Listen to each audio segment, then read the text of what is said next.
Baseball is dead. Rest in peace. It's Monday.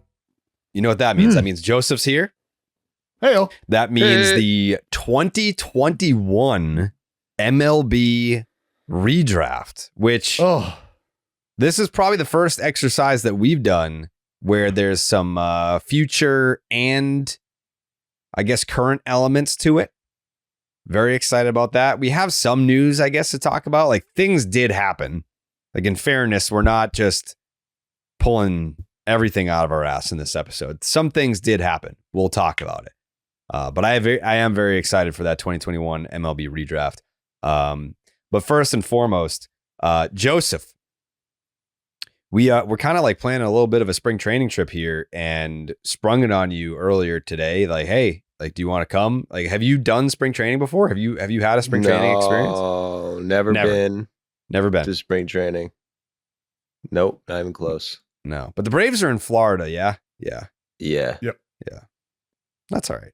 Spring training in Arizona is just a great time. Oh, I did play at the travel baseball. I played at spring training. During spring training? Wild Disney had a tournament, and I played at the Astros spring training facility. So I've been to spring training, but I was playing. I was like one of the players, not like some media bullshit, Olympias media shit like you guys do. I was one of the players. Yeah, got it. What year is this? 2013, 14. Okay. Probably. Yeah. So our Disney Wild Water Sports, I was probably 7th grade. Wild 8th grade. Disney Wide World of Sports. It's pretty dope. Mm-hmm. I would never really like Disney that much, but the tournament there was pretty good. And then you play at the Braves fucking spring training facility. So you've been there? Yep. But that was old one. Because they used to have one like in Disney. It was like not in Disney World, but they had a sports complex in Disney. That's where the Braves would fucking do spring training. Mm-hmm. And I don't know why they moved it.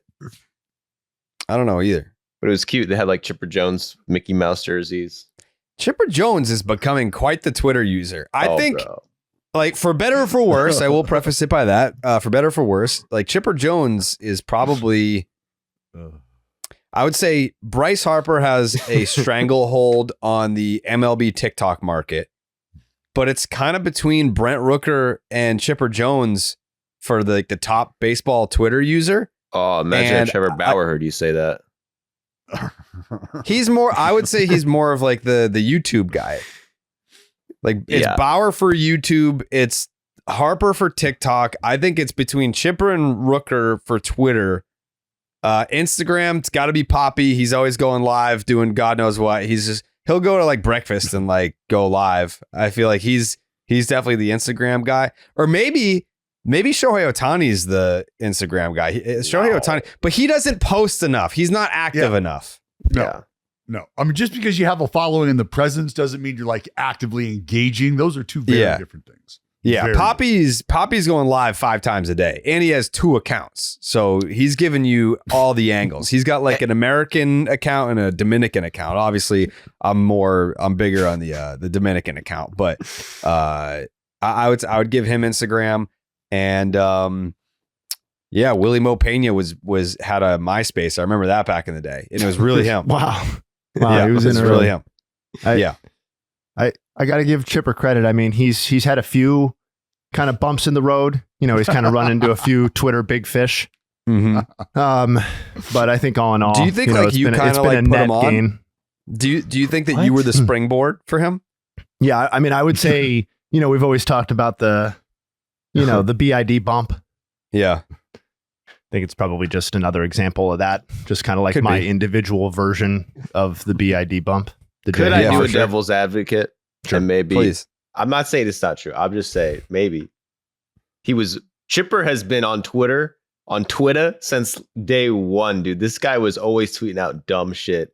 When he first got Twitter, like he would always say, what's up, Twitter? And then he would, Gone Yickety was like his big thing. This was like early days of Braves Twitter. I remember when Chipper got on Twitter, but he's tweeted out some wild shit that's been deleted if you want to Google it. But I'm surprised you just found out that Chipper was on Twitter. He's had a good No. weeks. I didn't just find out. I'm saying like his traction has never been greater than right now. Yeah, like he was probably like he was tweeting during his playing days and whatever else, but it's not like he was putting up Shaq numbers. Like when Twitter first came out, Shaq was just like the holy grail of sports figures on Twitter. To your point though, is he like, because he's willing to mix it up, right, with all sorts of levels of people, and like, you know, mostly on the baseball side of things, which helps. But like, is he the highest profile / greatest living player that's like actively? Because I do think that does help that we're talking about like an all-time great player, and I know other people have accounts and et cetera, to everybody's point, but like, he's got to be the best player who's really getting into it on Twitter, right? Well, you're just asking the question, like, out of all of the Hall of Famers who are active on social media, correct, is Chipper not only like he is the ideal candidate to be a force, because he is still young enough where anybody who's a baseball fan knows who Chipper Jones is, knows what he's all about, knows the track record, knows what the back of the baseball card looks like, knows everything, right? You're probably familiar with the fun-loving aspect of the, you know, him and Freddie Freeman and him picking him up on a fucking ATV in the snow, blah, blah, blah, blah, blah. Like there's just, you've gotten all of Chipper. And now here he is, like, because what this does is it gives people who watched Chipper Jones growing up and loved him, and maybe even folks who were older and watched Chipper grow into who he became. And now maybe there's just this sense of like, and this is what social media is supposed to do, but like, man, I feel like I'm at home right now drinking a beer watching this.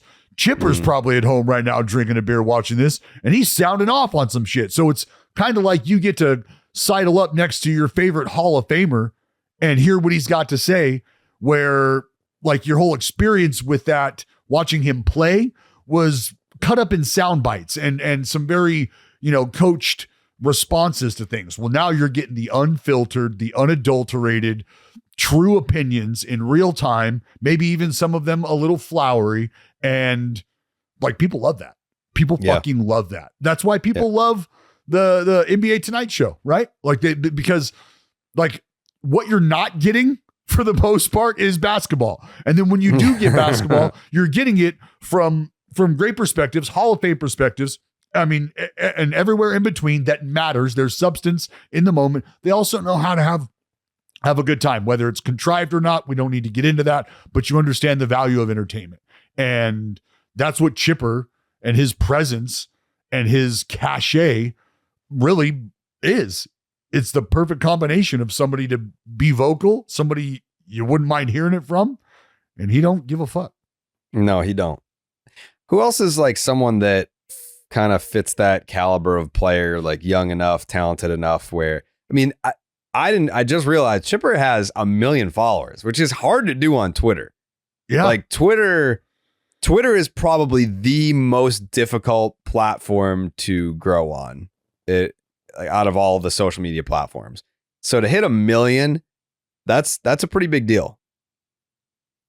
Is I don't know, like I'm not putting Chipper and Papelbon in the same conversation in terms of on the field, but like just in terms of, look, Pap's pretty popular.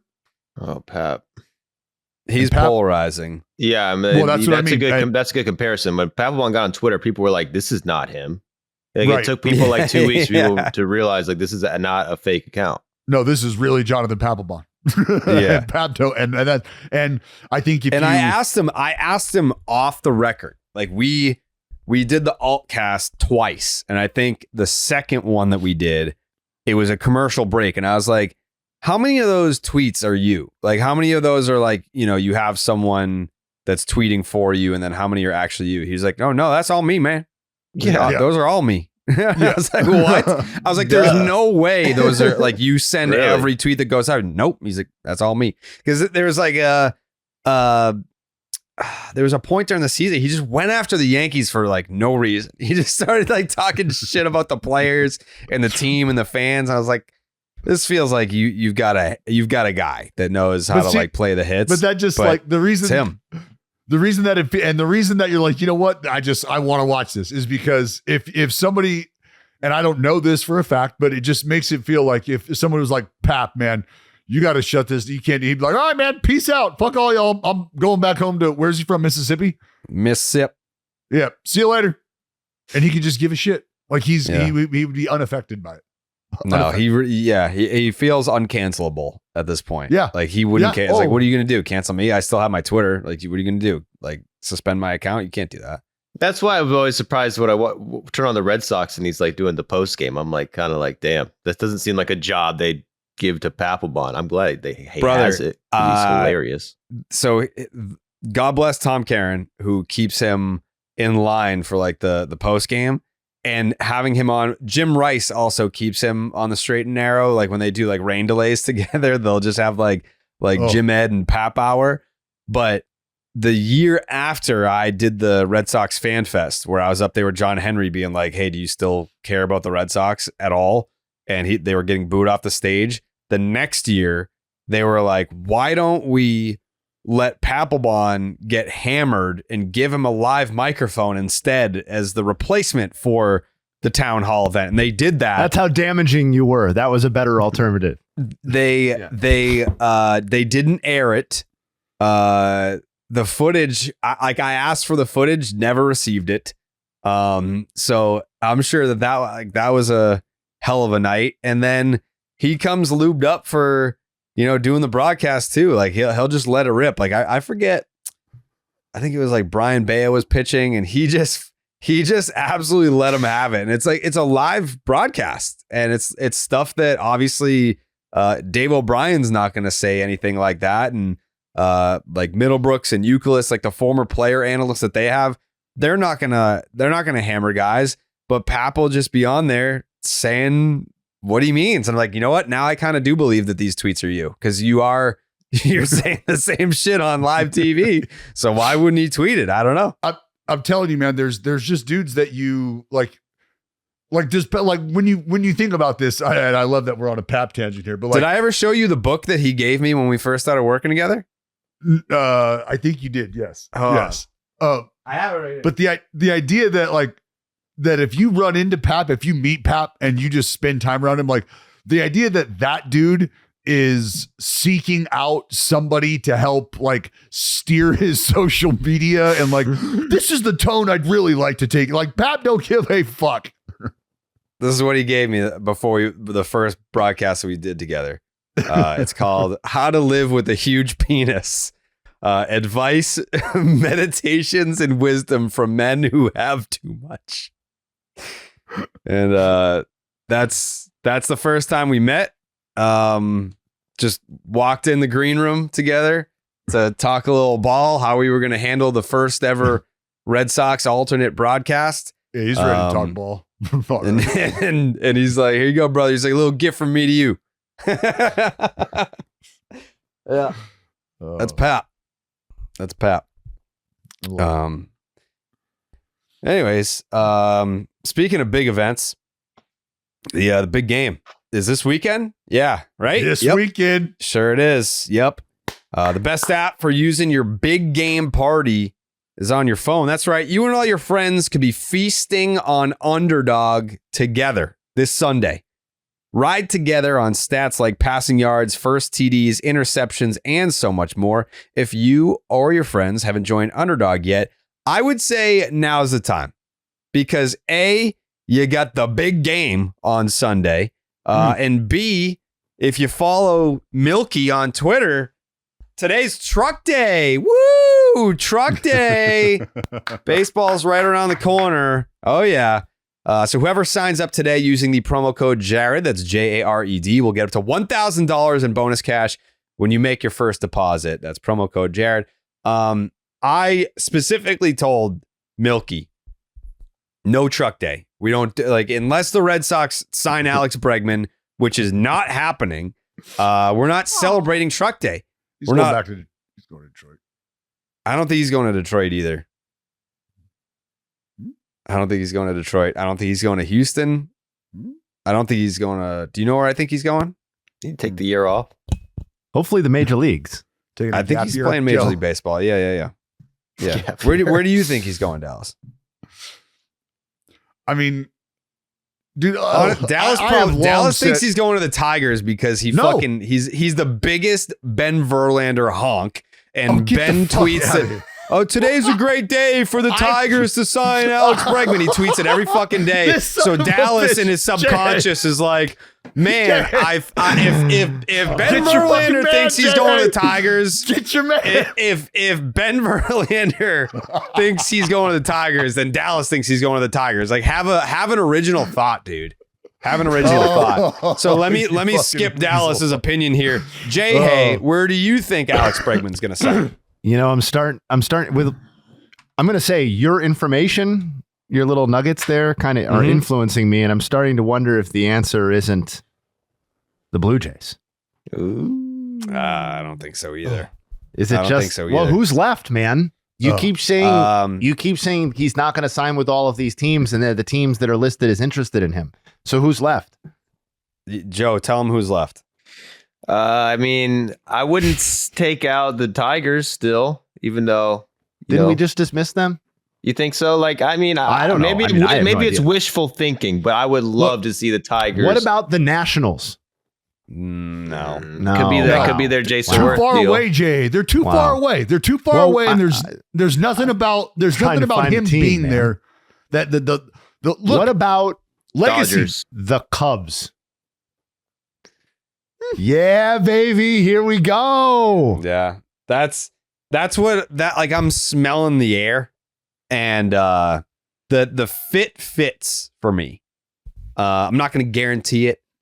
I'm not going to say, breaking news, most likely. Like, no, I'm looking at the pieces on the ground here. I'm looking at the Astros. I'm looking at the Tigers. I'm looking at the Red Sox. I'm looking at the Yankees. I'm looking at the Blue Jays. And then I see the Cubs over here. And I'm just like, why not the Cubs? Because I feel like they just had their fan fest and they got booed out of the building too for not spending money and talking about, players are expensive. And I think the best fit, I'm going to use a term that John Heyman uses every fucking week. Being like, yeah, no, I think the best fit's the Astros. No, I think the best fit's the Red Sox. No, I think the best fit's the Blue Jays. He fucking changes the best fit every goddamn week. Yeah. But I could see Bregman's best fit being the Cubs. I got to tell you, of all the teams that we just listed, how many ever that was, 6, 8, this is the fit that excites me the most. How are the Red Sox still not the best fit though? Because they're not going to pay him. But I don't think Scott Boras is not picking up the phone for fewer than 5 years. Those are two different things, though. Those are two different things. Just because they might not be willing to pay him doesn't mean that this is potentially the best possible place that he could go. And I think that's why this continues to be a contentious situation, not contentious between the player and the organization, but contentious between Red Sox fans and ownership, is because you understand what I'm saying. You're just lying to yourself, trying to make it okay. And I'm not talking shit to you right now, but this is what Red Sox fans are doing. Like, here's all of the reasons why he's not the best fit for us. And it's to soften the blow. But I don't feel that way. So I think from what we understand about offense and what the swing provides, where he's going to eat and what that means to him, I mean, Chicago would be a great number 2 simply because of ballpark and need for position. But is that the best possible place for him to land? So I would say the ballpark that you have a 1200 OPS at, that's managed by your former bench coach that you have a great relationship with. Yeah, I'd say that's probably the best fit. But best fit. How can you be a fit if you're not really at the table? Because the Red Sox are not really at the table with what they've offered. I agree with the. Sorry, go ahead, Dallas. Sorry. Oh no, Jay. All I was going to say is, I believe they're at the table. The thing is the Red Sox are the ones who are the most comfortable in their seat at the table, wherever that seat is. The Red Sox are the most comfortable in that seat, and they're going, look, man, we know what we're willing to pay, and we know what you're after, and we know that we're not going to move. This is where we're coming in at. That's not what's happening over here. It's a civil war of too many cooks in the kitchen and a 50-50 split on what they should do. Like, that's what we're looking at here. Well, so what about on Bregman's end? On Bregman's end, I know Jared's probably the expert on this. You think he would like to go to Boston? He might not be able to play third base. Like, what do they do with that? Is he willing to switch positions? Do you think in his eyes he wants to be in Boston out of all the teams left? No, I didn't say that. I think he likes the fit because he's obviously seeing the numbers. I think he would like to stay in Houston. I think he would like to play for the Red Sox. I think he would like to play for the Cubs. I don't think that he's sitting there saying there's one team that I want to play for and let's make it happen and no other team will do. I don't think that that's his approach at all. I think that there's places where it's like, all right, if it ends up being team X, then here's why I like it. If it ends up being team Y, then here's why I'll like that too. But I think he's just dug in on the whole 6 years thing, which is why, I think at the end of the day, if Houston really does have 6 years on the table, or I don't know, Detroit or Toronto, like, wasn't the last report that there was 2 teams that had 6 years on the table? If that's the case and it's February 3rd, why are we not taking one of those by now? What's happening? I mean, because he's this. The other thing is you got to believe that he understands how important it is to be in camp, to be ready to go. Now, is this going to be a matter of him saying, look, I'm different than other guys. I get up and grind regardless of whether or not I have a team, whether or not I have a destination. Okay, that's separate, but the clock is ticking. The clock is absolutely ticking. We are 2 weeks away, little less than 2 weeks away from pitchers and catchers reporting, which means we're about 3 weeks away from full team squad workouts. And that's where we're at. You're less than a month away from you needing to be in camp.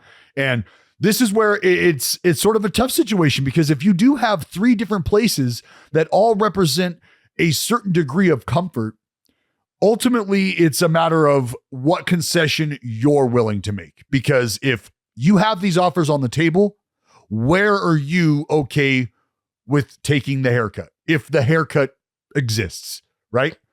And that's ultimately how this is, or why this plays out the way it does, is for him to just weigh those options and say, nope, look, you're getting a little closer, but I'm going to need this. You're close, but I'm standing on 6 years. Just to circle back really quick and play a slight devil's advocate on the whole Cubs Red Sox, fit thing. I'm on record as loving his fit with the Red Sox, primarily for the reasons that you guys were talking about with ballpark and swing and all that sort of stuff. But I think you can make a pretty easy, compelling case that his actual roster fit, at least as far as the 2025 season goes, is actually as clean with the Cubs as it is with almost maybe any other team. Because in the case of the Red Sox, as has been covered, I'm sure, ad nauseum on Section 10, like, he makes your team better, but he also potentially blocks prospects that you want to see play. He may have to displace Devers or move him across, which they've already been on record as saying they're not going to do. I understand that, but like, there are roster ramifications to signing Alex Bregman, even for the Astros. Like, I believe the news was that if they signed Alex Bregman, that it would be Jose Altuve who would go to the outfield and Bregman.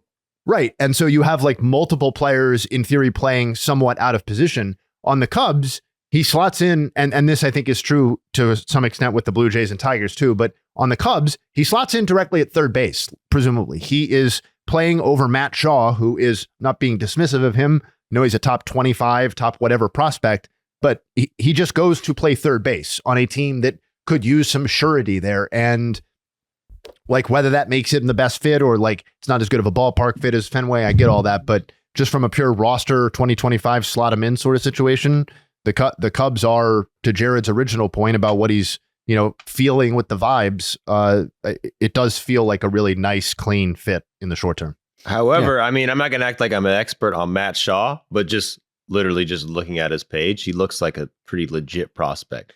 Oh, yeah, he is. Yes, yeah. So I'm kind of thinking like, yeah, sure. I mean, they could definitely rather have Bregman this year than that guy, but that doesn't bode great for Bregman, especially, with the Tigers just making this big signing. If that takes the Tigers out, like, this kind of feels like, I don't know, a little bit of an icky spot. The Red Sox don't really seem like they want him. The Cubs I agree with you, Jay, that that's probably the best fit, but they don't really seem like they need him. Like the demand doesn't really seem to be there. Like this does kind of feel like a kind of a spring training type dragged out. It makes, I mean, this is we're already there. It's fucking February. Yeah, we're there. Yeah, the Red Sox are the place in my opinion. The way this is played out like this, and because of the comfort with Alex Cora, because of the understanding of how the ballpark plays to his dynamic as a player, this has always been a matter of him wanting to go to Boston. It's always been a matter of him not being met on even ground in terms of the asking price, or maybe not even being met like in the same room. Like, hey, can we even have a civil conversation about this? Can we even exchange numbers? Or are we just so far off? Well, yeah. What do you got? Oh, well, okay. This is where we're at, man. And we're not moving. And now, like, that's why I said the Red Sox are the most comfortable in the seat that they're in, because if he should sign elsewhere, they've already made peace with the fact that could happen. Well, and if he doesn't, and he comes back because Flaherty signs with Detroit and Chicago decides that Matt Shaw is a guy that they're not necessarily ready to just displace. This might be a guy who could help our arrival, just like we watched young guys in Detroit, Olive Veerling, right? And Riley Green, and those guys, like, are these guys helping us? Maybe. And now the Red Sox are still sitting there going, hey, Alex, I know it's getting late, man. We're still here. Just letting you know, we're still here. All good though. All good. But if we assume for a second that the Red Sox keep pussyfooting or disagreeing internally or being split or whatever, I know we poo-pooed it 5 minutes ago, but like the one team that has demonstrated a willingness to spend money this offseason, maybe even a desperation at times, and who is, if you look at the roster, is the Blue Jays. And again, if you want him to play third base, he is a massive upgrade, all due respect, on Ernie Clement or anybody else that they could possibly slot at third base. And that's, again, that's not displacing a top 25 prospect in Matt Shaw necessarily. Obviously, also, they are telegraphing that they are incentivizing winning this season, attempting to win this season. They view themselves as a wild card team, if not a division contender. They just signed somebody that we're going to get to later that is obviously a present day move. And like, I do think they're entering with the Santander move and Jimenez and Scherzer. And if they were to add Bregman, I think they're increasingly incentivized to keep adding wins, because they're getting to the point, as down, quote unquote, as I am on the Blue Jays, like where this is all headed. I do think we're getting to the point with all of these additions where they are getting meaningfully close to being a potential wild card team, if not a little bit better, because they have really meaningfully upgraded in a couple of spots this offseason. And Bregman would arguably be the biggest upgrade of that group. And Jay, maybe part of the reason that this continues to drag out is because Bregman could very well be having conversations that sound something like this. All right, maybe it's Toronto. Maybe it's Toronto on a short-term deal where we've got an out, and because we're not sure and we're not comfortable with maybe what the future looks like there, they've got some questions that need to be answered. So sure, we'll come and play up north. It's going to be on a short-term deal, though. I'm going to need options to get out of here. And if we catch lightning in a bottle and things work out, great. Guess what? I'm in here. Maybe you get things figured out with Vlad and Bo, and everything's great. And I'm a part of the future, and we feel really good. And that's all because we've had a fabulous 2025. Or maybe Bregman is just saying, you know what, man? I don't care about the loonies and toonies. I don't want to sit through customs. That's not something I want to do. Like, I understand. Like, we've talked about how the Toronto thing can be a tough sell for some players, and maybe they are just dead set on not doing that sort of thing, which is fine. And maybe I'm like just talking about a scenario that doesn't even make any sense. But like, I'm off. Like, I just feel like in the ALs in particular, in my head, I'm sort of overstating the gaps between some of these non-elite teams and maybe even teams overall. Like, how confident are we really that the Detroit Tigers are like a definitively better landing spot if Alex Bregman wants to compete in the next 2 to 3 years than Toronto is? Like, I'm not that confident in that. I would rather have Detroit if I'm taking one or the other.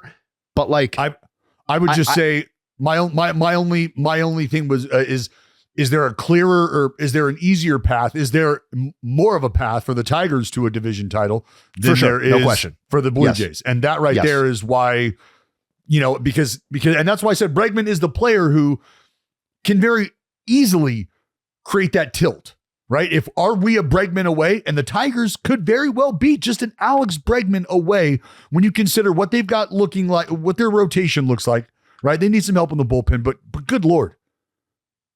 Like they've got young guys who are continuing to get better. And you throw an Alex Bregman in the middle of that lineup.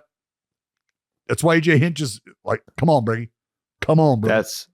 I think of all those teams, like getting Bregman, like the Tigers are the most improved team. Like that really changes the team, I think, more than any of these other teams. Like would make me personally look at the Tigers a lot differently. Like I would probably put them maybe division favorites if they got Bregman. And I would even go as far as to say maybe something similar with the Cubs.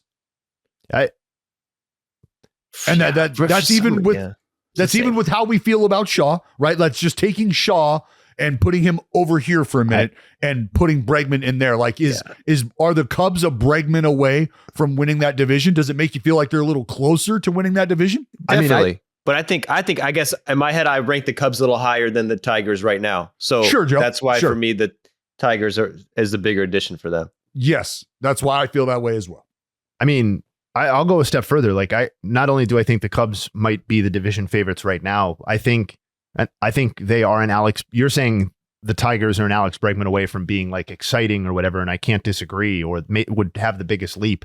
Like to me, the reason why I said the Cubs at the very beginning excite me so much is because that's a different kind of leap for me mentally. It's like a leap to like, am I throwing the Cubs now into like a sub Dodgers territory in the NL where I'm looking at them in the same light that I think the three NL East teams are going to be talked about going into the season. Because I do think like you throw Bregman on that offense and that is a potentially like really, really interesting offense. Because you would have in theory added your two best offensive players two of your three best offensive players this offseason. So it's a completely different look and impact than it was from last season when there were still some reasonably promising things going on individually. I don't know. Maybe the Cubs thing is just a pipe dream, but it's the one thing that like vaults the Cubs in a way that no other move remaining this offseason could do, or any other move that they were tied to other than maybe some pitching stuff that was never going to happen. Well, I got one more take if we want to wrap this up. I'll tell you right now what's going to happen is I think the Blue Jays are going to offer him the most money, but I think the Tigers have the most to gain to get him. So I think he's going to go to the Tigers. And you can fucking quote that, clip that. Put it on the internet.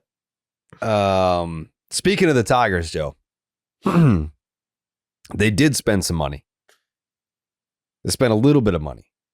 2 years, $35 million with an opt-out after the first year to bring back Jack Flaherty. And as we were having the Bregman discussion, I was interested to see where MLB Trade Rumors had this deal before the offseason started. And they projected Jack Flaherty getting 5 years, $115 million. He got 2 for $35. The predictions were Dodgers, Angels, Yankees, and Tigers. Okay, so we have 1 Tigers. But I guess as the offseason dragged on, I was less surprised to see that the Tigers were the team that brought him back. Was a little surprised to see the years and the length. 5 for 115. I feel like, earlier in the offseason when Max Fried got his 8 years and whatever it was, 210, something like that. Around that time, early December, if Jack Flaherty netted 5 years, $115 million, I would not have been surprised. But then it's just like as the offseason dragged on and less moves were made with any kind of frequency, then I thought we were kind of looking at like 3 with an option or 4, something like that. Was very surprised to see him get 2 with the opt-out after 1. Oh, I just think where he's at, he's 29 years old? Yeah. 29 or 30? Very 29. Yeah, 29. Yep, 29. Yeah, I mean, I don't, look, I don't hate this for Jack. I mean, I'd much rather have the 5 and the 115. Sure. But if he is in a spot where he can contribute the way I think he can in Detroit, and there is that light at the end of the tunnel that we're talking about, that even adding a Bregman potentially makes even brighter, then why is this not a good spot for him to be? Like, why, outside of maybe not getting, like I said, the 5-year deal, which you're after. Okay, well, that didn't come. And is that because there's some apprehension based on the up and down of Flaherty? Probably. Well, yeah. I mean, I flippantly kind of said the Tigers got Jack Flaherty for Frankie Montas money when the initial news broke, which was true as far as the surface level numbers go. He got $1 million more. But like, the interesting stuff is under the hood with this contract to me, because it's $25 million in year 1 of the deal. So like, that's part of what I find so fascinating. And then there's an opt out after this year. And the second year he's guaranteed $10 million, and it can be worth up to 20 if he starts at least 15 games, which is obviously a pretty modest total overall, half a season or something like that. But if you think about it from, I know Flaherty took personal exception to an MLB.com article that was written about him and why his struggle to, secure a long-term contract. So I'm going to pick my words carefully here. But the interesting thing is that he's being paid a significant raise over the 1-14 deal that he signed with the same Detroit Tigers last season. If you think about it as a 1-25, so he's being paid in a sense for the big bounce back season, the resurgent renaissance, whatever you want to call it, 2024. But there's also still that, prove dangling it element, but also easy out for him if he does in fact reestablish himself. So he's got like a safety of $10 million, maybe $20 million in 2026, while being paid, I believe it was reported that $25 million is a top 10 average annual value for starting pitchers. So he can point to that and say, for this year, I'm being paid as a top 10 starting pitcher, which I'm also arguing I was last season. So I can see it as kind of a win-win for both teams. For the Tigers, to me, it's unequivocally a win because of what it helps them in the present, and it fits a glaring need in their rotation. Even if Flaherty doesn't repeat his overall stat line from 2024, he could take a half a run, step back, post a 3.75, and this rotation is going to be in not desperate need, but behind Skubal, it really, really needs some guaranteed innings. Yeah, and the other thing it does too, I think, for the Tigers, as far as their safety net goes, is should things work out well and we get Flaherty that we saw in 24 in 25, fantastic. Should 25 take a toll and 26 isn't the same, and there are some bumps, maybe we're not in the spot that we thought we would be, somebody's going to jump on that contract, right? Nobody's going to be afraid to eat what's remaining there. Yep. That's going to be a win-win. That's going to be an easy move. That's going to be an easy, clean break for both sides, if that is the case. And I'll tell you this, just from some of the conversations I was having throughout the desert tour on the Slab Lab, there is a reason that the conversations surrounding Jack Flaherty have taken as long as they have, is because there was conversations surrounding other individuals that may have prevented deals getting done. So he's getting a fight. He has beef. What's that? So teams wanted him, but they had pitchers that they didn't get along, so they didn't want Jack Flaherty on their team because their other pitchers weren't friends with him. It's maybe there was other pitchers that they were calling before. Came first, yeah. I do think, like, if you take a step, like, I know his ERA was 3.17 or whatever it was last season, and he was, one of the best pitchers in the AL, for a large chunk of the season before being dealt. I do think if you're a team, and we're being like objective and cold about this, we're talking about tens of millions of dollars. I do think it's okay to admit, while being generally pro player, that it's okay to be a little confused or unsure of what exactly Jack Flaherty is in 2025 and beyond. And that's not to say that he is bad. That's just to say that, like, think about what we've seen over the most recent sample of seasons. Like 2023, particularly the Baltimore portion of it, was mostly a disaster. And the season overall, while healthy, which is step one, was overall not of the quality that's going to get you a long-term contract on the free agent market. And while last season was excellent and his best season in half a decade, you're also, if you digest that season or break it down further, you're also seeing a season where his strikeout rate, his whiff rate, his dominance waned as the season went on. And then there's also the counterbalance of, well, he was a key contributor to a World Series run for the Dodgers in winning the World Series. And then you look under the hood of that and you're like, yes, but also no. Yeah. Like he wasn't particularly late in the postseason, NLCS Game 5 through the World Series. He was like more bad to iffy. And you're just wondering, like, what do I do with that? How many years does that warrant? And that's why it seems like the conclusion that he and the Tigers came to here with a very high average annual value that guarantees him $35 million and no less seems like, at least at this point in the offseason, a win-win from this angle.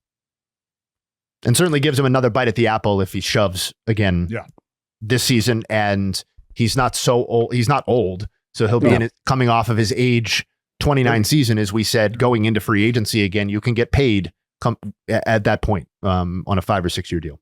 Yeah.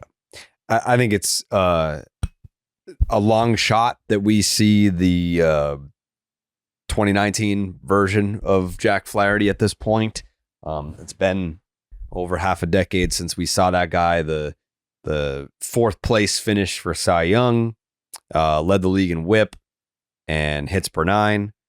But I think that there's still a very good right-handed pitcher in there. And I think he's going back to a place where he pitched really well, place that he was comfortable. I know it feels strange to say this, but a place that he felt wanted, even though they did trade him, which is kind of a strange dynamic that they traded him in a year that they went to the playoffs. Like that's strange, but maybe part of the motivation to go back there was like, hey, I saw how fun that was. Like I want to be a part of it this time. I feel like we can go back there. So yeah, I like the fit. The deal is, as illustrated by Jay Hay, very intriguing to see if he does maybe reach free agency again going into his age 30 season. It would be still a prime money making age range to be at if you're Jack Flaherty. So this is not the end of the road in terms of his I guess prime money earning seasons. Well, and just broadly, last I'll say on it, it's just nice to see the Tigers invest some money in the product overall, coming off of an unexpectedly great or very good 2024. And while the additions have maybe leaned more towards the unsexy, the combination of adding Jack Flaherty, adding Gleyber Torres, adding Alex Cobb, and adding Tommy Kahnle, like those are guys that I think fill definitive roles on the team that I think on paper make them 1, 2, 3 wins better depending on the player, and in a division that I think is going to be extremely competitive among the top 4 teams, a lot like it was last season. They are a team that has invested in the present in a way that really no other AL Central team has this offseason, with the total understanding that the Royals did a lot of that heavy lifting 2 seasons ago and have done some tweaking this offseason. So just tip of the cap to Detroit. They're going to get even better. Go ahead, Joe. I was just saying they're going to get even better because with Breggy Bombs over there in the big D, the Motor City Kitties, as Dallas likes to refer to them as. What were you going to ask me, Jared?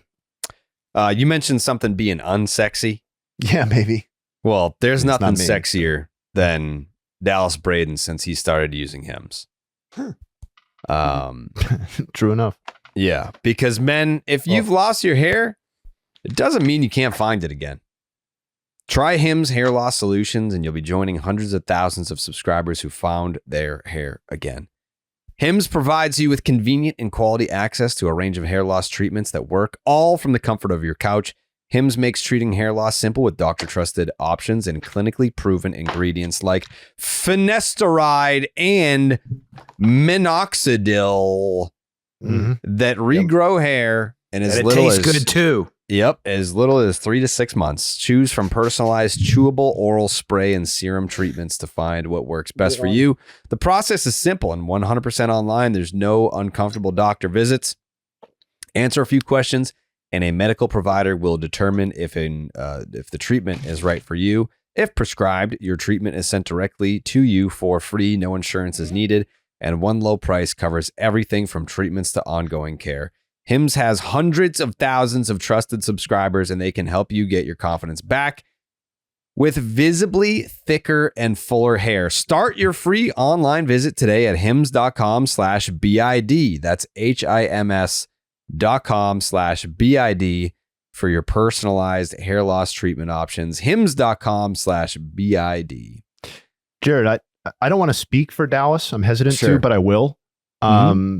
He was talking to me about it privately, and he said that, finding his hair, like, you always know where it is, right? Sure. But you don't necessarily have control of the situation.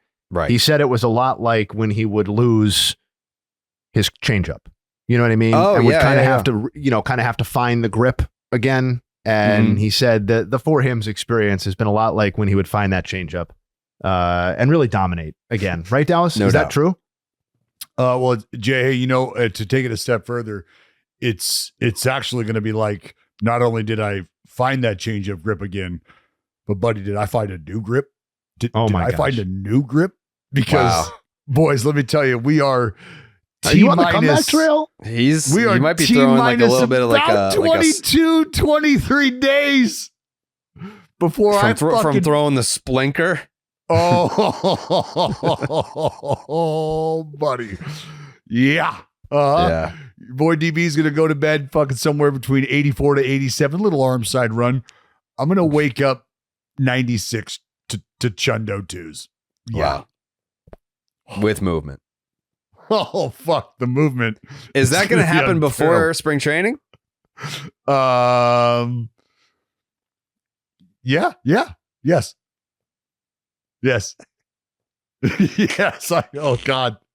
It's going to be fucking glorious. Wow. Glorious. Yeah, I'm excited for that.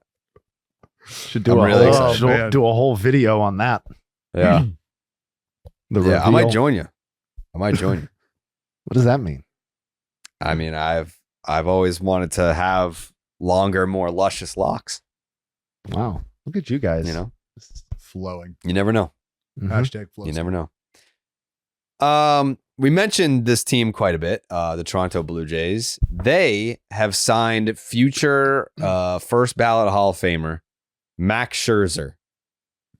And this deal is intriguing. Like, how many, like Max Scherzer was saying, I'll close games for you if I have to do that. How many starts do we have Max Scherzer making? How many bullpen appearances do we have Max Scherzer making? What do you think his contributions to the Toronto Blue Jays are going to be in 2025?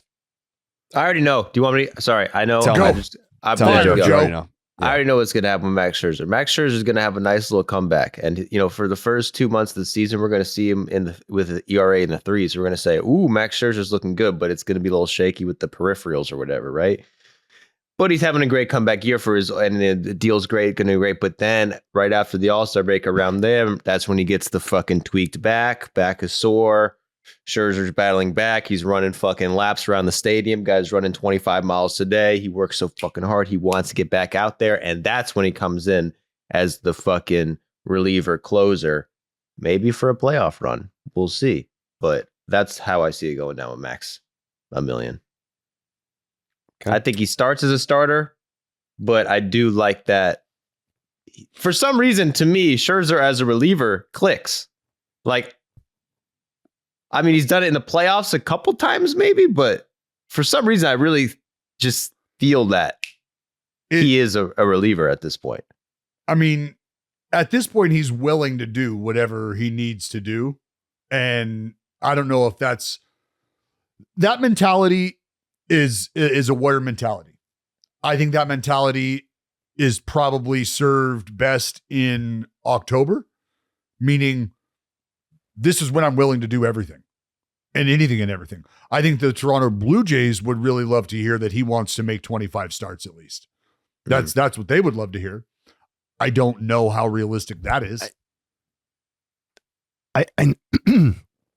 I don't think ultimately his health will determine it, but I don't think he's going to be in a position where he can have the luxury of like, I'm going to save my bullets and my pit bull mentality for the postseason. Like you signed with the Blue Jays, and as we sort of laid out obliquely, like this is probably going to take every win that the Blue Jays are able to scrap together. And that's part of signing Max Scherzer in the first place to a 1-year deal. And, at age 40 or whatever he's going to be in. So like, yeah, you'd love Max in the postseason. Like that's where in whatever sort of swing role we're talking about. But, I do think the Blue Jays expectation, to your point, is probably like, we also need your help. We also need 20 starts, like, or 15 so really good starts or something like that. Yeah. That's what I mean. Like I appreciate the Warrior mentality, but like the Warrior mentality in April, okay. How about you be willing to take care of your body and your health? And that's not saying that he's like not willing to do that. No, they're saying, great. We appreciate that. And if we get there, when we get there, we know that you're more than willing to just go get outs. And we fucking love that about you, Max. We want you to get outs, at least like 15 of them every time you take the ball, every fifth day. And we hope that that's like 20 plus times. That's what we're hoping for. So be that Warrior. Take that mentality into this season with you. And then come October, we will, if you want to go out there and pitch in just your fucking sliders, Max, go do it. Go do it. The contrast with Verlander too is interesting because, he managed to secure $500,000 more than Verlander. I'm sure that wasn't accidental. I saw that. Yeah. Yep. That's the first thing I thought was this motherfucker. That was literally reaction number one was he got more than JV. But to the Blue Jays' advantage, I think it may not play out this way, but at least on paper, Scherzer, the other four guys in the Blue Jays rotation are more proven commodities than the other people that will populate the Giants rotation, not including Logan Webb, of course. So they don't have a Logan Webb, the Blue Jays don't, but every other person we have either seen do it very recently, like Francis was one of the best pitchers in the AL in the second half of last season, forget his team. And Gausman, Berrios, and Bassett obviously have long track records, even if we feel like they might be on the back half. At least Scherzer is kind of clearly slotting into the fifth starter slot. I'm just broadly like, I feel the same way about this that I do about Verlander, which is that I'm glad that these two and him specifically are still pitching. And that as long as they want to pitch, I don't really care what their quality is at this point. Like if someone will sign them, keep going, because like, I don't know. It just like, it already feels fake at this point. Like Scherzer signing with the Blue Jays and Verlander with the Giants is just, you're in season fucking 11 of a video game franchise. And it's like this is utterly unrecognizable to the game that I started playing. Like Verlander's on the Giants, like Scherzer's on the Blue Jays. Like this is bullshit. Like that tweet did numbies, like Jay. Dude, big numbers. Big numbers. If this was big MMA, numbers. this would be like, honestly, Ken Shamrock on Tito Ortiz becoming the most memeable Twitter user in baseball Twitter. Wow. I feel like Jay has like a bunch of banger tweets now that all like it. So for whatever reason, and I think I know what it is, just Twitter's just better. Has nothing to do with Elon because Elon made it X. I still say Twitter, so that means we're talking pre-Elon. Yeah. The baseball community on Twitter is just funnier, more interesting, and more battle tested and more creative than the Instagram baseball people. All the Instagram baseball people do is take screenshots from Twitter and post them on Instagram. That's all they do. That's their content. And Jay Hay had a tweet about this. I have to scroll a little bit here. Max Scherzer signing with the Blue Jays and Justin Verlander with the Giants feels like when you've gotten too many seasons into a video game franchise. 1.1 million views. And I saw that on 3 different Instagram accounts that were like, oh, check this out. It's like, yeah, that's because baseball Twitter is funnier and more interesting and more creative than the Instagram baseball people. Also listen to our podcast. Yeah. Yeah, we do that. We do those kind of quippy stuff here. It's good stuff. Yeah, we're funny. We're funny on this podcast too. Some of us intentionally, some of us not so intentionally, but and funny nonetheless. Oftentimes, all of us a mix of both. Yeah. Yeah. Hmm. Hmm. I would agree. With that. Yeah, but Scherzer, I just, to me, the Blue Jays are, to the original point, like every win matters. And so that they're continuing to push forth, I do think is meaningful, and giving Scherzer an opportunity here. And not that I think it's all that necessarily predictive for 2025, but the one difference between him and Verlander last season was like Scherzer wasn't terrible in the games that he pitched. Like he had a high 3 ERA. Yeah. So he had a 3.95. Like I know Verlander was, 5.5? Something like that. So like, I don't know how meaningful that is over 7 and 9 starts respectively, but like, it's not like you're rehabbing a completely broken sort of situation. At least on a per start basis, Max Scherzer was usable. And certainly for a number 5 starter, that's the case. I hate when these like dinky little accounts like report things and then I get tagged in it and be like, is this true? Is this true? I mean, that's on you, brother. Say it's true. Mm-hmm. It's not true. It's not true. Did any other transactions stand out to you guys? I know those two are the ones that move the needle for the rest of us. Ha-Seong Kim to the Rays on a 2-year deal. That's the right one. If you want my reaction to this, then go listen to my reaction to Ha-Seong Kim signing with the Dodgers. Who was that? The Dodgers. Yeah. Yeah, same guy. Same reaction. I don't have necessarily like a roster related reaction because I think the reporting on Kim is that we kind of need to see what the shoulder looks like, and part of the reason that this is the deal and the situation that he ended up in. So I'll wait to see what his health is before I lay out vast expectations. But I do think it is worth noting that the $13 million that Kim is going to be paid this season is the most that Tampa Bay has guaranteed in free agency to a position player since guaranteeing Greg Vaughn 4 years and $34 million back in 1999. Damn, that's crazy. It's the most Rays signing guy ever. I don't know. I never put that together when I had to, where's Ha-Seong Kim going to go? But once he goes to the Rays, you're like, oh yeah, no shit. He's a Ray. He's got to fill in the big shoes of Wander Franco now. And I think he can do it. Good luck to him. The last thing, obviously, the Dodgers DFAing Ryan Brazier to make room for Kirby Yates. What do we think about this? Because Ryan Brazier, like, I get it. I'm a Red Sox fan. Like, I know that he could have a fucking ERA pushing 6 next year, and it would surprise no one. But this is a guy that through 3.5, 28 innings last year, the whip was under 1. The strikeouts per 9, not crazy great, but 8. Like, he's not a bad reliever. He's got a sub 2 as a Dodger in 66 and 2/3 innings and a whip of 0.825 in 66 and 2/3 innings. And they were like, thanks for nothing. Get the fuck out of here. Yeah, bro. If you don't have fucking MVP votes on your baseball reference page, you're not playing for the Dodgers. There's no reason for them to be on the team. Yeah. Welcome to Sacktown. Yay. I mean, God, what a bullpen, man. Imagine if the A's got Brazier. I mean, somebody's going to claim him, right?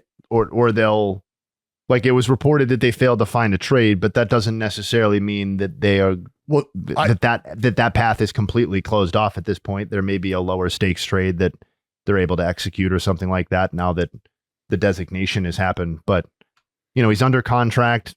I think you guys are all hitting it that he's a pitcher that probably belongs in the major leagues in a bullpen. And, if you really want to get there's some there's some argument to be made that if you really want to get nauseated about the Dodgers offseason, that them being so rich in bullpen assets, forget all the other bullshit, all the other sparkly stuff, but so rich in bullpen assets that they can kick Ryan Brazier's ass to the curb is, who signed for $2 million a season. It's not like he's making some exorbitant amount of money.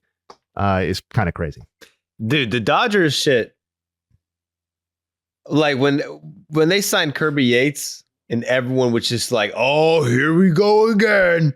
Fucking Dodgers for Kirby Yates. That's what I was thinking. But then I look at his fucking the guy got 8th in Cy Young voting last year. When the fuck did that happen?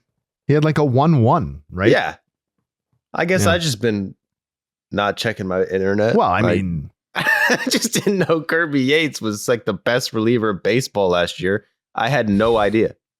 But that was some Discord said that we never talked about Kirby Yates. I thought we talked about it when it was initially reported, and then like the deal became official and we didn't talk about it. So I'm pretty sure that's the case. But like, yeah, there was like a week in between. Like, breaking news: crazy, Kirby Yates to the Dodgers, and then it was like it's a like when I saw the Passan tweet about it being official, I was like, this was official a week and a half ago. Yeah.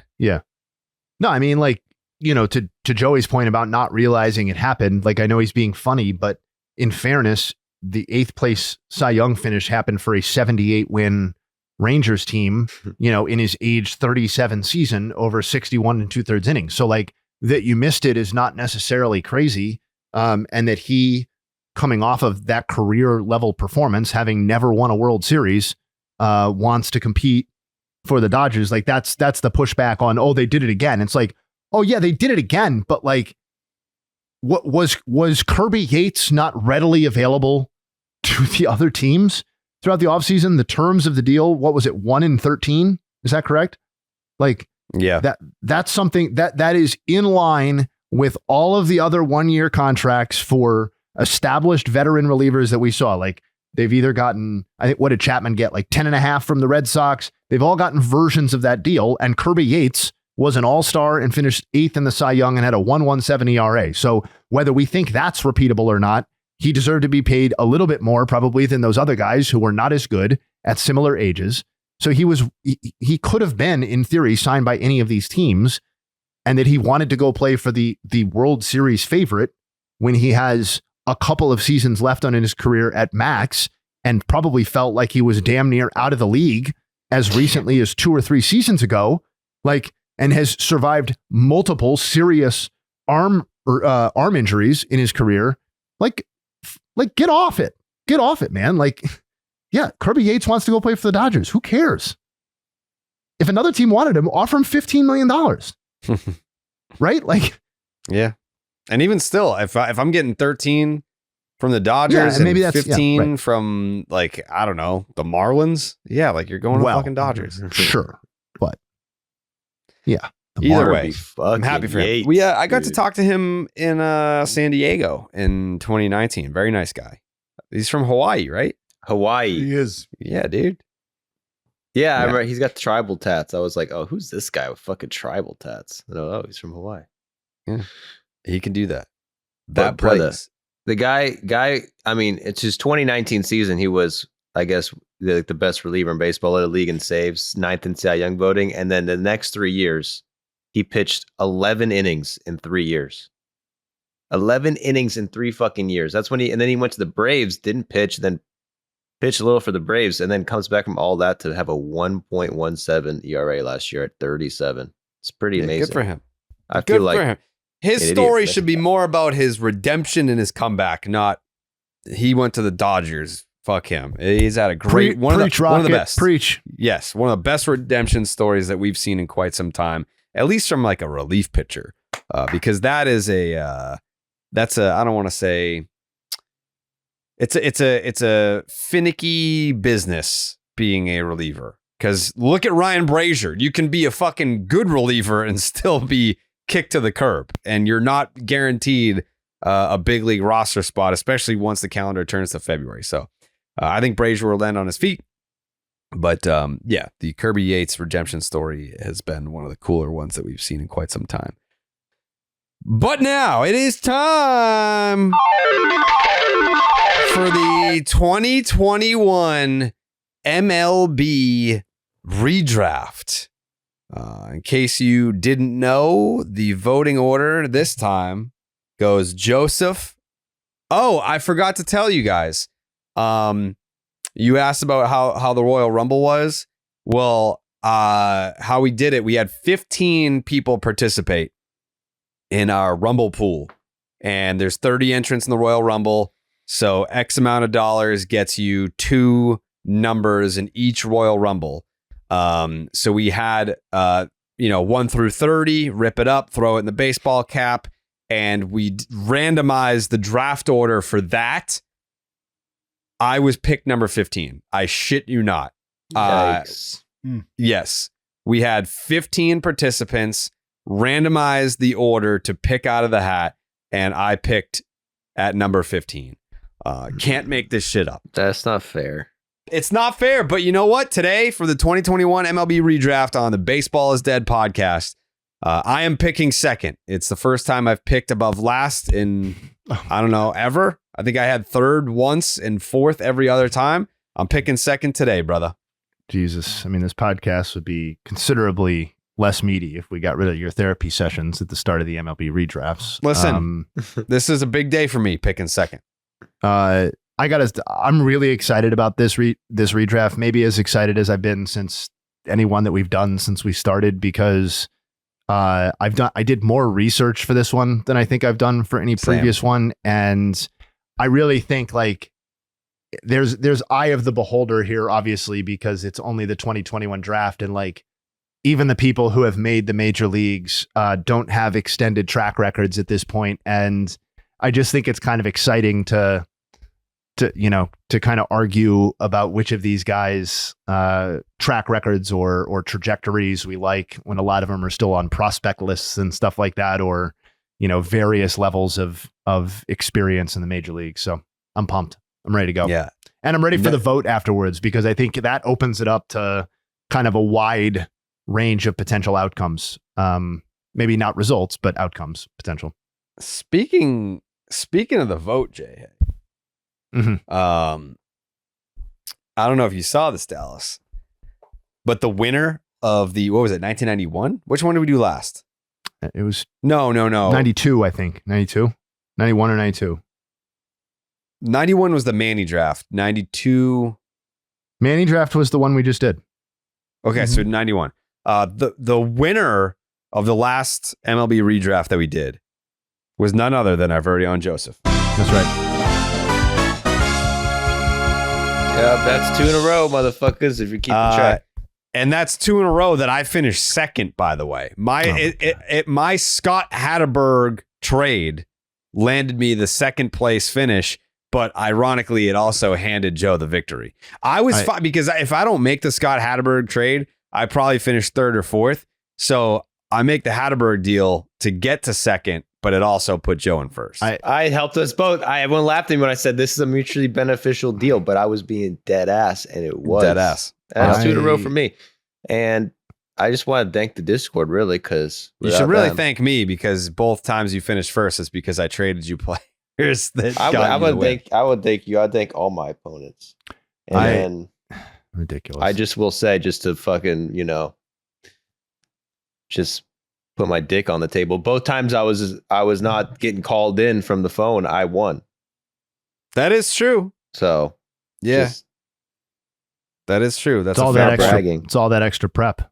Not bragging. Mm-hmm. I mean, listen, I didn't realize that we were tracking second place finishes. I am, because I soon know enough we're going to be tracking bronzes, and the voters. Keep in mind, Jay, the voters of the MLB redraft are the same people that said they don't want me to come over for Thanksgiving. So the fact that I'm finishing second, I'm glad you brought that up. A voting panel, that doesn't want me around.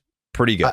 I'm glad you brought that up, because you should be very proud of yourself, because your scare regime, your intimidation tactics of the Discord are working very well. You're certainly getting more votes than you used to. You have taken a chunk out of what was my robust support. I think there are a lot of people that are just outright afraid to vote for me now because of what sort of retribution they may face publicly here on the pod. But I was in there over the weekend, and I'm encouraged by what I'm seeing. I'm seeing a resistance bubbling up. I'm seeing, some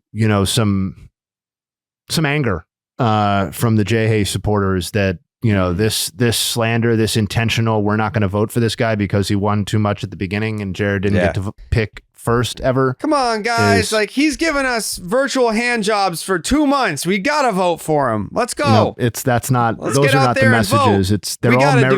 They're all merit based. It's nothing hand job based. You're the Cody Rhodes of the BID discourse. I barely know what that means, but I'm going to say it's no. You're going to shake hands and kiss babies. A politician. No, you're shaking hands and kissing babies in there, and you're waving the red, white, and blue, and say your prayers and eat your vitamins. You're that guy. I'm basically just like a wide-eyed kitten. Who's just good at redrafting. No, I think the Discord finally opened their eyes and they were like, Jared doesn't give a fuck if we like him or not. That's so cool. That guy is so cool. He's just out here making the best trades, making the best picks, and he's doing all this with the last pick in the draft every single time. This guy's our hero. He's the Kirby Yates of the MLB redrafts. Yeah. I got to say that the cleanest way to make sure that you don't care about something is to constantly bring up how you were voted last for Thanksgiving dinner. They know that doesn't matter to you at all because it's now February and we're still hearing I'm not last. Thanksgiving's November. They don't have to break bread with me, brother. But you know what they have to do is acknowledge my draft excellence. Well, we're about to find out some draft acumen here on the 2021 draft because we are. You get in trouble not paying attention to the trajectories of some of these people. Right, exactly. Joseph, the first pick belongs to you. I'm first, and I think there was one guy who's kind of a little farther away from the pack, and I'm going to go with Jackson Merrill with the first overall pick. Wow. I don't think there's Merrill. Is there anyone who wouldn't have picked Jackson Merrill first? I don't know that I would have, but I'm not saying you're wrong. I'm with you, Joe. It's the right pick. I know what Jared's going to do. I know what he's going to do because he's obviously he's a political man. He's a baby kisser. You don't know what the he's a head patter. I'm going to do. I know what you're doing. It's so obvious what you're doing here. You have second pick. Oh, it was obvious from the start. Yeah, just go ahead and do it. He could go anywhere with this one. Yeah, he's going to go one place. No, you have no idea what I'm doing with my first pick. All right, I'm going to text Dallas, and if I'm wrong, I'm wrong, man. Why don't you text me what you think it is? I would hate to give me an idea. Well, no, I would just hate to influence you in one direction or another. Maybe I'm already doing that by trying to get you off this guy. But we all know you have no idea where I'm going with my first pick. I don't because my first pick. No, I do. I have my list right here. I can screenshot it. My first who picks pick after you. Me or Dallas? Okay, you do. My first pick hasn't even made their big league debut yet. I know he hasn't. This is just so off the rails from the first time. No, it's not, dude. You don't even know. We can't draft players who didn't get to the big leagues in that draft. That's not true. Yet we are drafting players who haven't been to the big league. What do you mean it's not true? You can't draft the guy who didn't sign. You can't draft the guy who didn't sign. We have to be and now able we're to draft drafting people guys who aren't even in the fucking big leagues. Yes. Yeah, that's always been a thing. Yeah, that's the whole conceit of this particular draft. Right. That's how I won. I got Bobby Bonds. Yeah. Yeah, I got Brian Taylor. Yeah. One guy. First pick, Team Rocket. Bubba Chandler, come on down, baby. Come on down, baby. First pick. Oh, devastated Pirates Nation. Yep. Wow, that's not what I thought you were doing. Yeah, well, he's here now. Who? Did you say who? Bubba Chandler. Yep. Number 15 prospect in baseball right now. Top pitching prospect for the Pittsburgh Pirates. Wow. Yep. Wow. It's a big one. What is So I'm up. You're up. Wow. The 2021 draft, right? 2021 draft. Do you follow this guy? Do you guys DM? I mean, oof. I mean, there are some good big leaguers right here. There are some people who have proven themselves that they are going to keep their head above water here in the Major League Baseball world. But I'm going to start young. I'm going to build my franchise with another man who has not made his Major League debut. And I think he's going to be a great baseball player. And I think he's going to be a great baseball player right in Jared's backyard, Jake's backyard. I'm going to go with Marcelo Meyer. Meyer. Wow. Meyer. Yeah, wow. Wow. You're about to give Jared so much shit for drafting him, then you go ahead and just draft him right after? No, I wasn't going to give him shit. I thought he was going to make a particular play here, and I'm making that play. I thought for sure he was still going to be there for me in like the third round. Oh, the number 4 overall prospect in baseball? No. No. And That's you let fucking give Dallas just the fucking... Well, he's got back-to-back picks. He's got back-to-back A's. Dallas? Nope. Rooted. Nope, nobody wants Colton Cowser. Oh. It's not that I don't want him. I mean, he's on my list. Yeah, obviously. The fuck? Yeah, because I'll take him and Mason Miller. Yeah, that's feel pretty fine. good about winning the draft. You're doing you guys right. you guys can go ahead and fight over my last 2 picks. I'll go into the draft with those 2 guys. That's getting pretty cocky there. I don't know. So it's back to me? Yeah, I feel pretty good about my set. Like, there's going to be at least one of my guys that I wanted left. I'm going to take, well, Dallas made it easy, I guess. I'm going to take another guy who has made his Major League debut, and who has at some level proven himself. Very excited about this. We're building a lot of high level offense here. I'm going to go with James Wood. Okay. All right. 2nd round pick by the Padres, of course, coming over in the Juan Soto trade. Yeah. James Wood, no big deal. Dropped to 122 OPS plus and 336 plate appearances last year. 21 years old. We're going to build. You're going to build. Yeah, I'm a big fan of James Wood. Had him on my team to beat the Dodgers. But my 2nd round pick, we're going to keep building up that rotation here on Team Rocket. It's Jackson Jobe. We're taking Jackson Jobe. So what a stable we've got. Some hosses. A lot of risk in those young arms, though. Are you a little worried about that?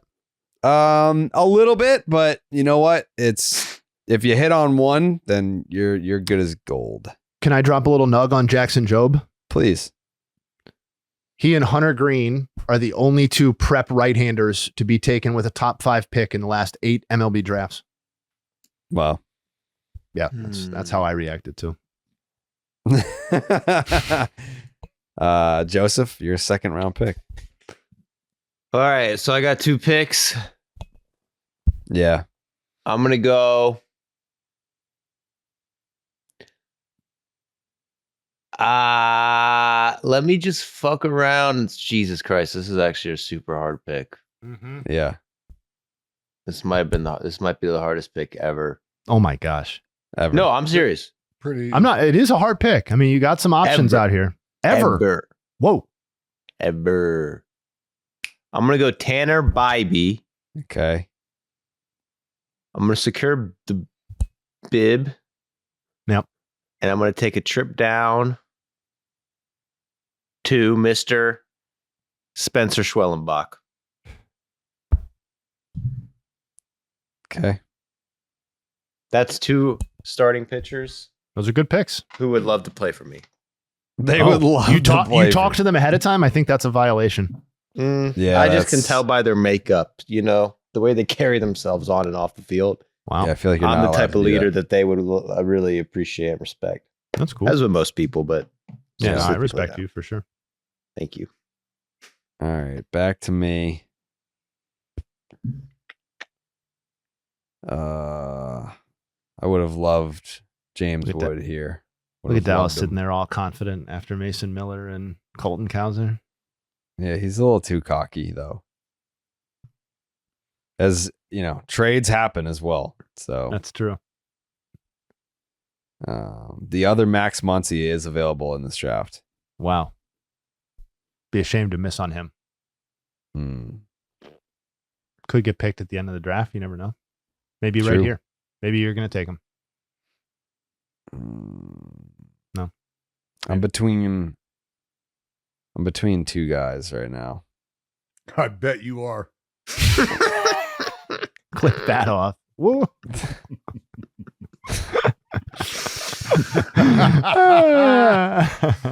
Jake, clip it. Yeah, that's gold. Jake's not clipping that, unfortunately. No, Jake left the room. That's a good friend. I just met.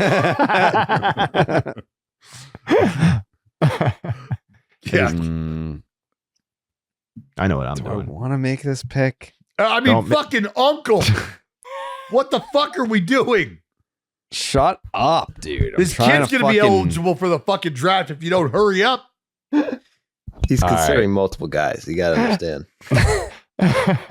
Bryce Miller, come on down, baby. No, the wrong pick. Nope. That's the correct pick. Oh, okay. Yeah. That's my bad. On my list, I had it as wrong pick, but you're saying. Yeah, no, that's the right pick. So I'm glad that I made it. The question here is, do I block a guy that I know Dallas wants just to be kind of annoying, or do I take the guy who's higher on my board? I think I have to stay true. You know, when you veer off to try and ruin other teams' plans, that's when you ruin your own plans. That's that's an old Buddhist maxim. Yeah. I'm going to take, let me just double check. Don't like to do a Havens anymore. Like to triple check these things. Yeah. I'm going to take, even though he missed all of last season, what he showed me in 2023 was good enough, great enough, and still young enough to have a long-term future with my organization. I'm going to be taking another position player, building out just an incredible group here, Matt McClain. Yeah, I knew that that's what you were going to do too. You're very predictable. Thank you. I mean, you know, look at the best player and then. So it's a good pick. Brian Woo's Zach Geloff. Thanks for coming. I knew it was Woo. I knew it was Woo. Yep. Yep. I wonder if Dallas even wins this draft. I bet he doesn't. No, I don't think so either, but it's a good team. It's strong. It is unequivocally the best fucking team. Wow. No. Unequivocally. My team's not even done yet. So yeah, mine's not even done either. You don't know shit about we're my talking team. star power through each and every one of these slots. Each and every one of them. All right. I'm not here to call anybody not a star today. That's not the mood I'm in. Star power. Got a couple of them. Mason Miller is sure as shit a star. Shout out to him. Love that guy. Mm-hmm. You know what? If you want to vote for Dallas's team just because of Mason Miller, I wouldn't argue with you. Class act all the way. Birdland, how you feeling, Birdland? Or Rookie of the Year runner-up? Trying to get Colton Cowser supporters here. Shameless. And there's a lot of them. There is a lot of them.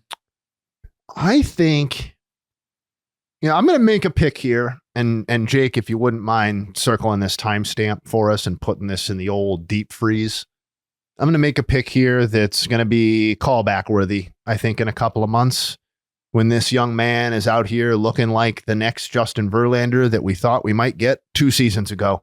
Mm-hmm. I'm building a team for the future, and I'm building a team that's going to win the vote when we re-vote on who won this redraft in a couple of months, because that'll be its own segment, the re-vote on the redraft. I'm taking Andrew Painter. What the crap? Andrew Painter. Number 21 overall prospect in Major League Baseball, according to Kylie McDaniel of ESPN. Justin Verlander comparisons. Yeah, boy. Oh, boy. Missed 2 years. Yep. 2 years. Yep. Clip that off. Andrew Painter coming in at the number 4 selection. Almost went with Will Bednar. shout out to our friend from Battleground, who was also a first round pick in this draft. But yeah, unfortunately, it had to be Andrew Painter for the upside. So I'm rounding out my team with an ace. Thank you. Ace feels strong. Dallas got to call some people stars, so I'm going to use ace for Andrew Painter. Yep.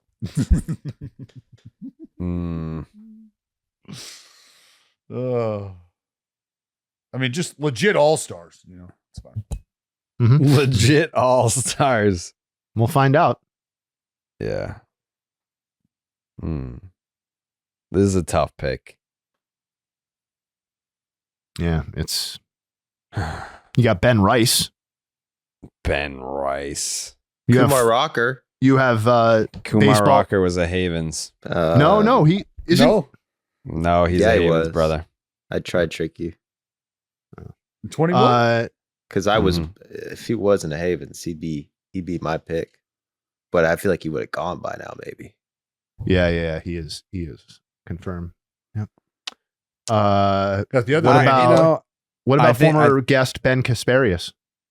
I saw him. I think where I'm gonna go is it's under the pretense that he would be in my organization and we'd be able to tinker with him and untap the potential that we know is here. We're not going based on what the big league results have been to this point. We're simply going like, oh, today's draft day, and we saw what this individual did at Vanderbilt. So my last pick is Jack Leiter. Yeah. Jack Leiter. Yep. Light him up, Leiter. Poor man's Andrew Painter.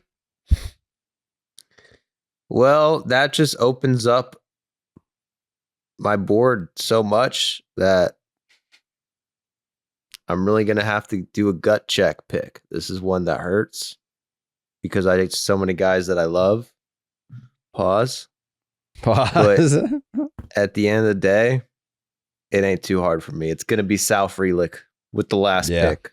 Yeah, it's a good pick. Of the 2021-2025 draft. The only guy on the board who got a gold glove is my guy. And I think he led the league in steals almost.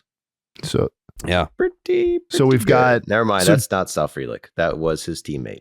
Yikes. Who was this guy stealing bases? Bryce Terang. But Sal Frelick, that's good. Amazing defenseman, an amazing player, amazing person. Okay. Doesn't sound like you talked to him ahead of time about playing for you, though. No. Nope, that would be illegal. Maybe you talked to Bryce Terang. Yeah. Well, me and Bryce we've had conversations, yes, but he wasn't eligible for the draft. Jared, let me ask you a question. You ended up with 4 arms. How do you feel about that? I feel like that's something that we've done in previous drafts where, you try to stock up the arm capital to be able to explore the trade market later on, maybe see if there's a fit elsewhere. I don't know. There's like you having Marcelo Meyer. That upsets me a little bit because I felt like he was still going to be out there beyond the first round, at least. Maybe I would have a chance in the second round. Yep. I don't feel like you're not looking at my squad being like, yeah, I'll trade a Meyer. Like I like your first 2 picks a lot, for being honest. Thank you very much. Yeah. I think there's a lot to like with a lot of our teams. Really good job by all of us. Interested to see what Leiter can do in your org. Yeah, he's gonna be great. Brian Wu, the most predictable pick in the whole draft, maybe. Just nailed it. Woo, Brian Woo. Actually, Mason Miller probably the most obvious. Yeah, pick, Mason Miller and Zach Geloff. Yeah, going to Team Dallas, crazy. Fell in my lap. They fell in my lap. I mean, Matt Miller definitely fell in your lap for sure. I mean, I had the fucking rookie of the second place guy in rookie of the year voting. Fall in my lap. Mason Miller, fall in my lap. Zach Geloff, fall in my lap. Brian Wu just handed to me. Sure. Miller could have gone as early as 2.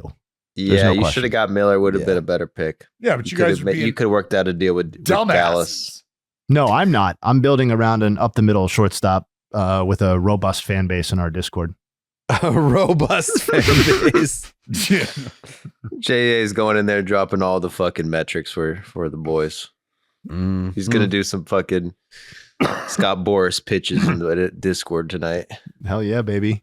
I'm all up in those prospect lists this time of year. Read all about. So no one wants to make a trade. Well, I don't even know who I never even heard of the players on your team. I don't want any one player that any of you guys have. That's fucked up, dude. That can't possibly be true. Clip No, that off too. When James Wood Chandler. drops 40 bombs this year, I want Dallas saying he doesn't want any of the dickheads on my team clipped off. See, Or Zach Geloff. you just call. I think they're very nice young No, men that's what you players who call are them. trying to round out a big league career. They're just dickheads to you. No. They're my gems. They're my dickheads. babes. They're my babes. Yeah, they're my dickheads. I mean, If we see honestly, Marcelo at spring, I'm going to tell him I drafted him. Jared had that's going to be one of the questions. Section 10 is going to be doing this wonderful interview, and I'm just going to come in fucking Kool-Aid Man style, and I'm going to be like, "Hey, we did the MLB redraft on episode number whatever it was, and Jared picked Bubba Chandler over you. Thoughts?" Bubba Chandler. Yeah, just like when you called Biebs when how good did that play out, huh? When I selected Biebs in my 25 that was good. under 25. Yeah. Dude, I'm on fucking Bubba Chandler's Instagram, guys, posting prom pictures. Like Bubba Chandler's awesome though. I mean, whether he should have gone 2 or not, he's The next draft. Where is it? I'll take right, Bubba next. over Jared Jones. That's my hot take. damn. We already did 91. 2016 did we do? 2016. Hold on. Draft day, Johnny Manziel. Are we writing 2016. these down? These years? J-Hay probably is. Did we do 2016? Yeah, that was Manziel. I don't believe we did any. Wait. Yes, we did. Yeah. Because that was Will Smith and Bryant. Yeah. Okay. Yep. Pete Alonso. 2006 Yep. did we do? No. That sounds like a no to me, but let me check. I just want to do it right now. No, we have not done that draft, and that's going to be fun as fuck. Maxwell Scherzer. I got it. Timothy Lincecum, Maxwell Scherzer. Clayton Kershaw. Wow. Are All right. you ready for the draft order? Ready. Would Yeah, love give me you can only see 2 names. Okay, there. No, I only got 2. There you go. Perfect. What do we got? Yeah. J-Hay with the first pick, me with the second pick, Dallas with the third pick, Joe with the fourth pick. Wow. That's Well, fucking awesome. I got the Jared spot, I'm not going to complain. Yeah. It's actually a pleasure to take it off the man's What is plate. this, He's been getting his 2006? ass beat down Yeah. there. 2006. It's a fun draft. You got Longo, Andrew Miller, Kershaw, Lincecum, Scherzer. Oh yeah, it's gonna be fun. Well, if you want to know why, like the Royals, the Rockies, and the Pirates have been dog shit organizations Yep. for the past 10 years, look at this draft. And it is a microcosm. They all took pitchers in the draft for Timothy Lincecum, Maxwell Scherzer, and Kershaw all got taken in the first 11 picks. All 3 of those teams drafted other pitchers before any 3 of those got drafted. I mean, Greg Reynolds and Brad Lincoln were like incredible misses. Brandon Morrow at least flashed he had like a 9-inning, like 1 hit, 15 strikeout performance. I remember at one point, like Brandon Morrow could shove at his best. Hochaver was a miss, but that was also in an era for the Royals, presumably too. He might have been at the front end of it, but like that's when they actually started hitting a lot of those draft picks. I feel like too. That would later lead to kind of like the championship core or people that were used to get the championship core or whatever. Hochaver was not that guy. Hochaver was just a year after sure. Alex Gordon. Yeah. So there you go. And Gordon was like first dude in the door for that group. Mm-hmm. So, no, but obviously a huge miss for sure. Bill Roll was a huge miss. Brad Lincoln for the Pirates. If I remember correctly, Brad Lincoln is from Sacramento, California. Oh, well. That's where the A's play. I Kyle love Drabek's Sacktown in this draft. Yeah. What's that? Kyle Drabek's in this draft. Justin Masterson, Zach Britton. Yeah, this will be fun. Nice. Dallas, any final thoughts today? No final thoughts outside of just reminding folks of the great content we've got cooking up. Just spent a couple days in the desert with one Shane Bieber and Tarek Skubal as well. So the Slab Lab is up and cooking in full effect. Keep your eyes peeled. I haven't seen any of the Slab Lab content, but if I could just not out yet. Interject my opinion on the way it should be as someone who knows what they're talking about. Why the fuck have I not seen a clip of Jay Hay facing Mason Miller in the box or Jake? No, you'll get better. You'll get better. I need to see someone get in the box against one of these guys. Really test them. Yeah. Well, I tell you, test what those grips out. We have a live AB breakdown with Pittsburgh Pirate legend Neil Walker. Jay Hay, final thoughts? Yeah, just that I always get a kick when, guys from, time before sign with teams and kind of kick around big leagues and, minor league deals, major league deals, whatever. But I saw that Neftali Feliz got a minor league deal and a spring invite from the Mariners. And obviously it's just kind of partial to when important moments in anyone's baseball fandom. But I just vividly remember Neftali Feliz and his contributions or non-contributions, to the 2011 team and that incredible run across 10 and 11, where he was rookie of the year and then, was pitching some incredibly high stakes moments for the Rangers. And, he's obviously was out of the big leagues for 18, 19 and 20, and then 22 and 23 and 24. So basically he's pitched one season in Major League Baseball since 2017. And for him to still be kind of chasing that dream and doing all that after, experiencing the peak of his career so early is just something that I find interesting. And, I'll root for him. That's it. Cool. Joseph? No, I think we basically covered it all with all the news we got going on that we got to choose from. There's not a ton of news. But thank you guys for listening. And thank you. I just want to thank people for voting for me. I mean, come on, what an honor. What an honor. Back-to-back champs. Feels good. I never thought I'd be able to win. Yeah. Now that's all you do is win. And it feels good. I'm starting to get used to it. Yeah. Let's see if that changes after Jay Hay's pandering this week. We'll see if your winning can continue.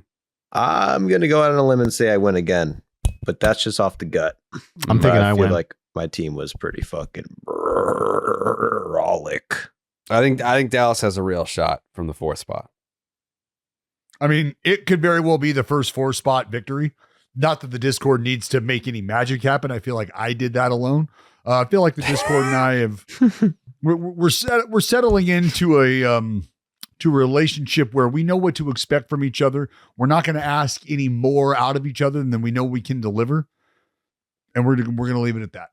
That's side note here. You say it would be the first win out of the 4th spot. I know that I've always picked in the 4th spot, but I only picked from the 4th spot once with the snake draft. So you benefit greatly from having the back-to-back picks there that I never got as a 4th. You could try to throw detail. It doesn't matter. It is what it is. No, it's just, it's a differentiation of eras. It's a new era. We've amended the rules to make people like you, make life easier for people like you. It was actually my idea. I'm gonna listen. You can describe your relationship with the Discord however you'd like. I'm just going to read one person's comment immediately, and Make sure it's not your burner. No. This is in the family. I'm not going to read who the person is, but this is in the Family Feud channel.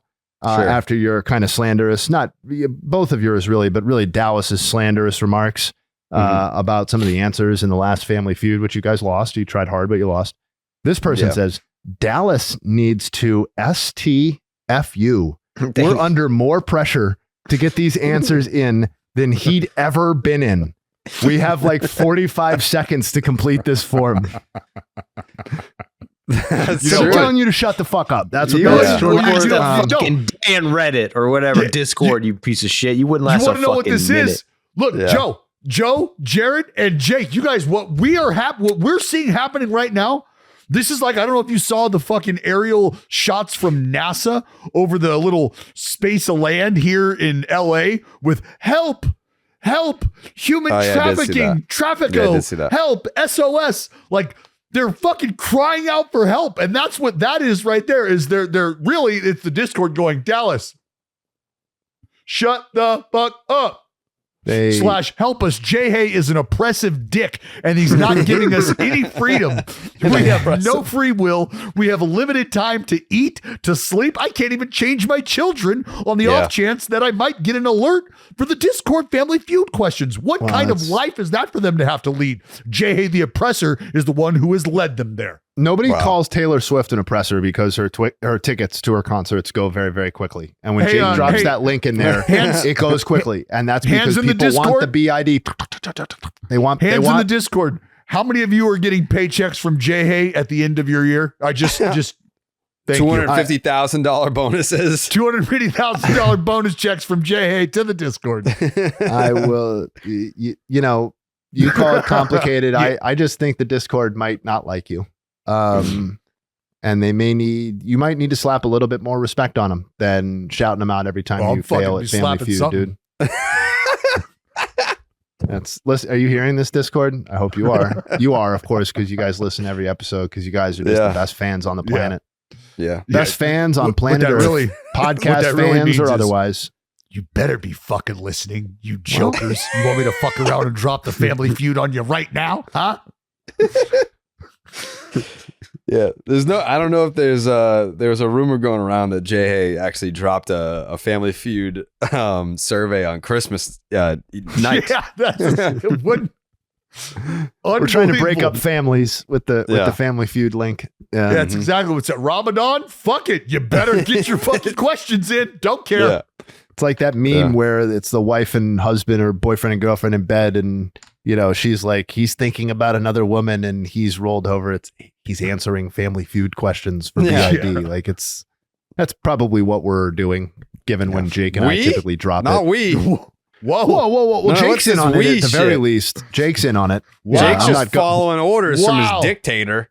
Yeah. Fucking that's Jay not the line Hussein. of command here. That's no. I just answer. I just come up with the questions, babe. And whatever, Saddam. It's fine. No. I mean, I'm not pointing fingers, but it's usually Jake being like, "Hey, bitch, when are those Family Feud questions coming?" And I'm like, "Please, sir." Did not have Jay being the fucking Team U Saddam Hussein of the fucking Saddam Hussein. I didn't hear us drop that. I am not Saddam of the Discord. I don't know. It sounds like you might be. How long before Jay erects a statue of himself in the Discord? I mean, if you could do that, I'm sure the people would have already handled it for me. You hear that? See? More fucking dog whistling. I'm sure the people would have handled that for me, right, Discord? Right. Unbelievable, this guy. Don't listen to any of this. This is the rantings of jealous, bitter men. Sure. It's called who have hundreds of thousands of followers, but some poor guy cultivates a nice little community here on Discord with a few friends, and it's like, oh, look at this dictator. It's like, I personally disavow the thoughts and ideas of Saddam Hussein. I don't think Jay has said that yet on the podcast. And you've been on the pod for years. Not once have you ever said that. Whose thoughts am I saying I'm not aligning with? He's just biting. He's kicking the can down the road on this one. You've never disavowed. Disavowed who? Saddam Hussein, bro. Oh no, I disavow him fully. Yeah. Saddam. Too little, bad too man. Mm-hmm. Joe's too young to even remember who Saddam Hussein was. Yeah. I know him well. Yeah, I think I was in 8th grade when they knocked down his statue. So that would have been 2002. So yeah, over 20 years later, and history's repeating itself. That's we've learned nothing. This is why you can't. This is why you can't erase history. Right. People like J.A. start to fucking come up through the concrete. Yep. Nothing but good stuff being cultivated there. I would encourage any listener who's not already a part of the team to come on down. Come on to the good side. Recruiting more soldiers. This is your captain speaking. This is J.A. Hussein Airlines, and we'd like to thank you for traveling. Nope. I condemn Saddam Hussein and J.A. and both. And J.A. I'm officially condemning them. Yeah. Using my public platform for good. I also others. I condemn Saddam, but not myself. Yeah. Yep. Just want to be clear. Yep. Just want to be clear. Jake's takes. Just excited to see if Dallas shuts the fuck up on Thursday. I'm going to guess no, but Yeah. we'll see how he handles the feedback. Yeah. Yeah. It's always good to have Discord feedback. You know? Yep. They're the diehards of the diehards, and we appreciate them a lot. And one day they'll be free from their tyrant, maniacal dictator. The only reason I knew that person said that was because they added me, they tagged me in the comment, so they knew where to go for satisfaction. And that was to me because they know Dallas isn't going to shut the fuck up unless I, tell them what's up. So Right. There you go. Case closed. Real. We'll be back on Thursday. Barring any Pete Alonso, who we didn't even mention in this episode, is like another just, see where it goes. Another See where 40 Pete homers laid Alonso out ends there up. for you. Alex Bregman. Who else is out there that we would even give a shit about? No, I'm not even saying like emergency pod, but like who else is still out there where like if they signed, it would be like a lead story on the pod. That's about it. Jose Iglesias. Patrick Corbin's on the board. Mm-mm.